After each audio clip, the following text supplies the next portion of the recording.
Vamos a hacer una breve descripción de este ventilador. Es un ventilador neumático completamente, es decir, no requiere de una fuente de eléctrica para funcionar. Básicamente funciona únicamente con oxígeno, no necesita aire. Inicialmente pues vamos a mostrar la descripción de lo que es el panel frontal del ventilador. Tiene un panel de monitoreo de presiones, tiene un botón donde puedo apagar el equipo o prenderle y monitorizar, programar los diferentes parámetros que tiene asistido controlado, ventilación con presión soporte y CPAP. Tiene también el botón para presión límite en el caso de que esté ventilado por volumen, o presión control en el caso de que esté ventilado por presión. Frecuencia respiratoria, tiene un botón que permite 50% de FiO2 o 100% de FiO2, por lo tanto el aparato tiene un blender que permite mezclar aire y oxígeno tomando el aire del ambiente. Tiene un botón de presión al final de la expiración o PIP, tiene un botón de volumen minuto. En el caso de que sea programado por volumen, yo puedo colocar el volumen minuto y así mismo al multiplicarlo por la frecuencia respiratoria calculo el volumen corriente, o flujo inspiratorio cuando el paciente es un neonato o un pediátrico y está programado por presión. Tengo un panel de alarmas donde está la alarma de bajo nivel de batería, el de alto límite alto de presión, límite bajo de presión o apnea, falta de gas, o cuando se termina el oxígeno hay una disminución de la suplencia de gas, y por falta de poder o energía. En la parte lateral encontramos la conexión de la vía aérea proximal. Aquí ya les voy a mostrar cómo se arma el ventilador. El circuito es un circuito de una sola vía, con una válvula expiratoria externa que me ayuda a programar el PIP. Va la manguera a la entrada gruesa pues al ventilador, y la manguera de vía proximal en una entrada pequeña que se encuentra en este ladito, ¿cierto? Y esa manguerita pequeñita va a ir en esta conexión, y la manguera gruesa pues va a ir en esta conexión.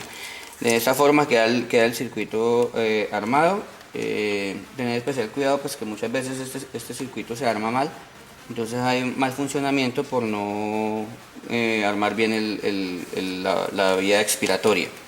Trae la entrada de oxígeno, y a este otro lado se encuentra la entrada de poder, que tiene una forma de seguridad para que en caso accidental no se vaya a desconectar.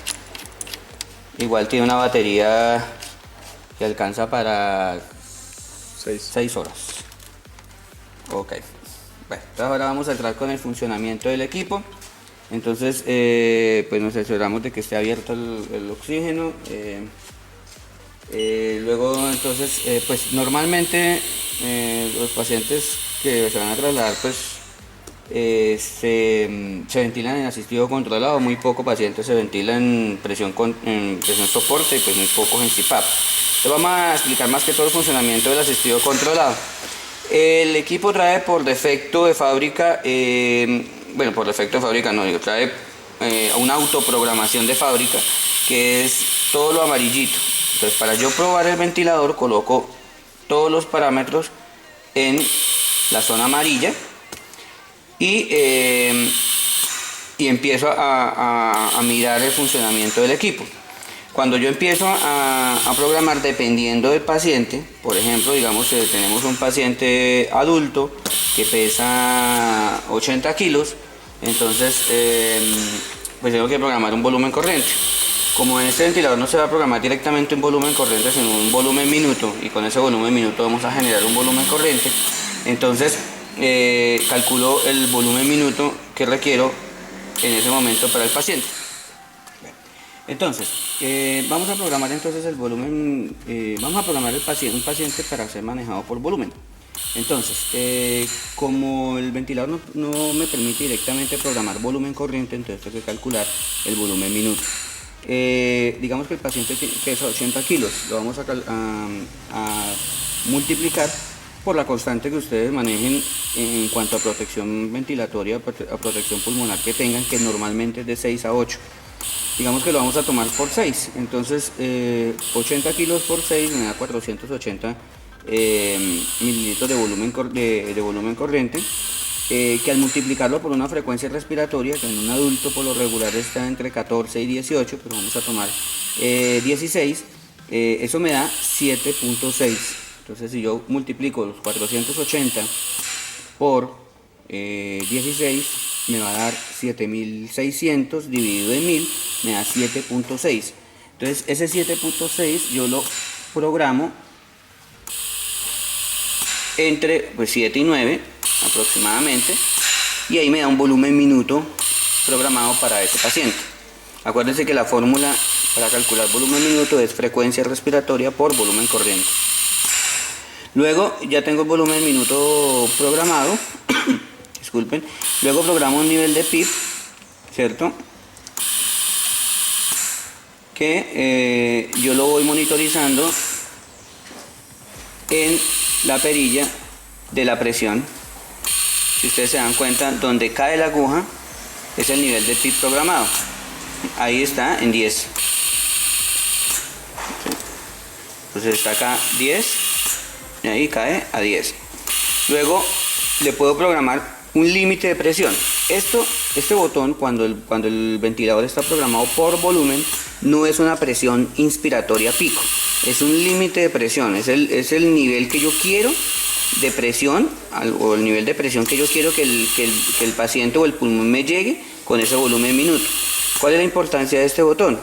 Que si el paciente hace más presión, apenas supere esta presión programada, el ventilador va a pitar, ¿cierto? Y no va a dejar que sobrepase ese nivel de presión, por lo tanto es una medida de seguridad para el pulmón. Digamos que yo programo un nivel de presión de 30, ¿cierto? Y si el paciente me hace o me intenta hacer más de 30, el ventilador automáticamente no me deja pasar de ese 30, o lo programa o disminuye la presión por debajo de 30. Ahí estoy haciendo una presión fuerte aquí en el pulmón de prueba, ¿cierto? Y si ustedes se dan cuenta, el botón automáticamente sobrepasa un segundo, pero vuelve y baja por debajo del nivel de 30. Entre más yo lo programe, pues la tolerancia al nivel de presión va a ser más alta, ¿cierto?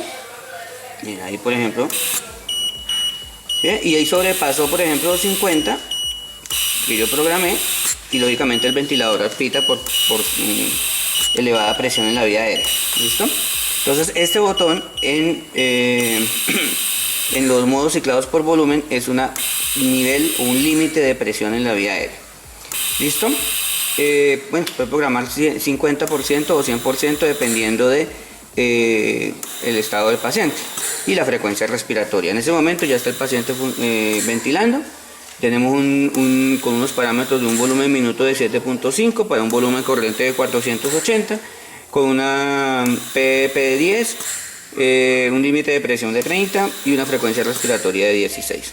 Esa sería la programación de un paciente adulto de 80 kilos. ¿Listo?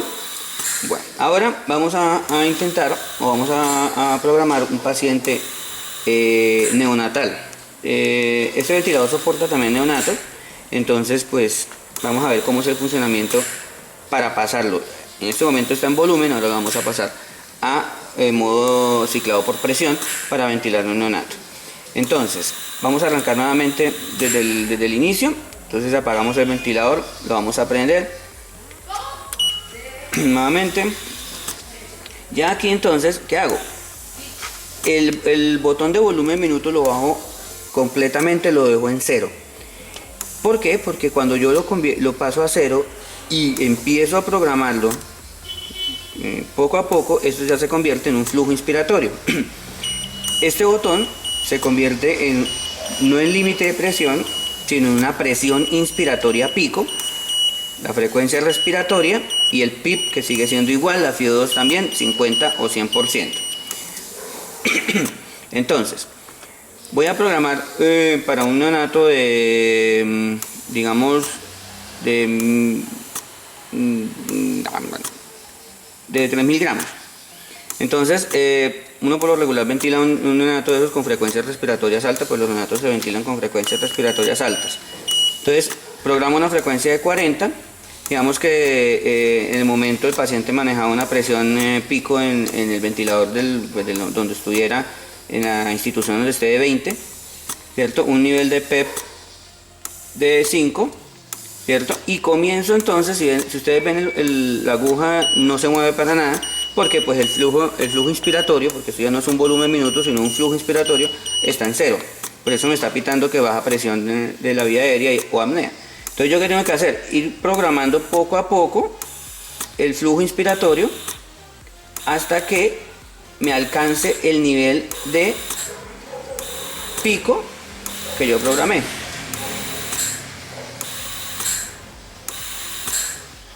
Y ahí ya alcanza los 20 de presión pico con los 5 de PEP y ya el paciente se encuentra ventilado por presión. Si yo quiero bajar la presión, pues simplemente bajo la pico y empiezo a graduar el volumen, el flujo inspiratorio. Esto ya no es 9 de volumen minuto, sino 9 de flujo inspiratorio, 7 de flujo inspiratorio. Ustedes saben que el flujo inspiratorio ayuda a generar un nivel de presión en la vía aérea. Cuando los ventiladores son ciclados por presión, el flujo inspiratorio es el que me alcanza el nivel de presión que yo necesito en la vía aérea. ¿Listo? Entonces, en ese momento, el paciente se encuentra con una presión pico de 16, con una PEP de 5, un flujo inspiratorio de 9 y una frecuencia respiratoria de 40. En este momento ya puedo yo ventilar un neonato. Asimismo, pues si yo necesito menos presión o más presión en la vía aérea, pues yo puedo programarlo, ¿cierto? Más presión, pero hay que tener en cuenta que hay que jugar con el flujo inspiratorio. Si yo le aumento la presión pico, como en este caso, si ven que no se modifica para nada la aguja de la presión, entonces yo qué tengo que hacer, aumentar el flujo inspiratorio hasta alcanzar la presión que se esté necesitando en la vía aérea. Porque tener en cuenta el pulmón. Sí, bueno, en este caso sí, en este caso como estoy ventilándolo con un pulmón adulto, también hay que tener en cuenta pues eso, que cuando van a probar el ventilador, cuando vayan a utilizarlo para neonatos, tienen que utilizar un pulmón de prueba neonatal para que me genere realmente las presiones que necesito. ¿Listo? Eso básicamente es el funcionamiento del aparato, tanto en ciclado por volumen como ciclado por presión. El otro modo ventilatorio que se puede utilizar con este ventilador es la ventilación de presión soporte. Hay que tener en cuenta que para estos dos modos ventilatorios es obligatorio o es un requisito sine qua non que el paciente tenga respiraciones espontáneas. ¿Por qué? Porque son ventilaciones de soporte ventilatorio. O sea, el ventilador va a ayudar a soportar en un momento dado la falta de respiración o la insuficiencia del paciente para generar una respiración. Entonces, para programar la presión soporte, ubico el botón lógicamente en presión soporte. Si ustedes se dan cuenta, el ventilador no cicla solito. ¿Por qué? Porque requiere de una respiración espontánea. Pero sí permite o sí deja monitorizar o programar los parámetros que yo necesito como base. Entonces yo programo, digamos, 15 de frecuencia respiratoria para que en caso de que el paciente no me haga ninguna respiración espontánea, el ventilador, cuando sense una apnea, empiece a ventilar el solito, ¿cierto? Y es un modo que nosotros llamamos en las UCI apnea backup. Es decir que yo protejo al paciente, ¿cierto? Lo pongo en presión soporte, espero que el paciente me respire, haga una respiración, dispare el ventilador, pero cuando el paciente deja de respirar, el ventilador automáticamente se pasa a controlado con los parámetros que yo inicialmente había programado. Si ustedes se dan cuenta, ahí pitó como apnea, sensó la apnea y el ventilador arrancó solito. Cuando vuelve el ventilador a quedarse quieto sin mandar la respiración, cuando el paciente vuelve y toma su drive respiratorio. Entonces, Por ejemplo, si el paciente arranca a respirar nuevamente, el ventilador ya se queda quieto y no emite ninguna respiración, ¿cierto? Aquí estoy simulando la respiración del paciente. Entonces, todos los parámetros son parámetros de soporte. Entonces yo tengo una PEP de 5 en este caso, tengo un límite de presión de 30, con un volumen minuto de 5, ¿cierto? Y una frecuencia de apnea backup de 15. Ahí el paciente respira.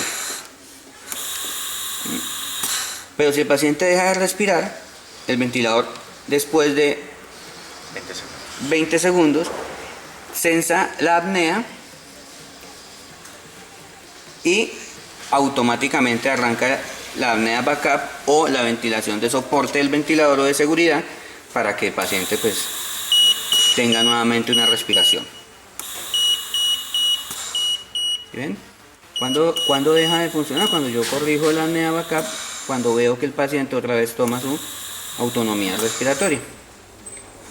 En el caso del CPAP es algo muy parecido, pero la ventaja o el funcionamiento finalmente del CPAP es que maneja una presión continua en la vía aérea. Entonces yo solamente programo el CPAP, el PIP. Saben que el CPAP es una presión continua. La presión inspiratoria la da el paciente y la presión expiratoria la doy yo, ¿cierto? Con el nivel de PIP, y simplemente el paciente va a respirar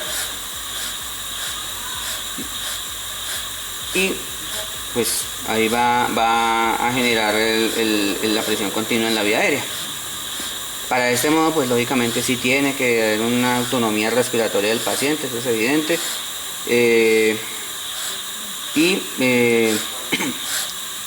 En este modo, si no tiene apnea backup, en este modo, si el paciente ya deja de respirar, si no, el ventilador no sensa esa cese de la respiración y no va a arrancar solo.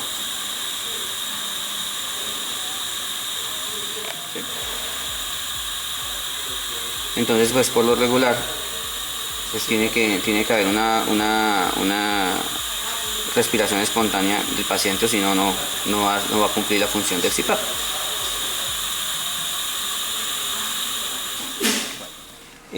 La siguiente explicación es cuando se tenga que hacer un traslado interno o el traslado con una bala de menor capacidad como es esta. Tenemos que utilizar un manómetro de yugo, ¿sí? Por lo regular. Ese manómetro debe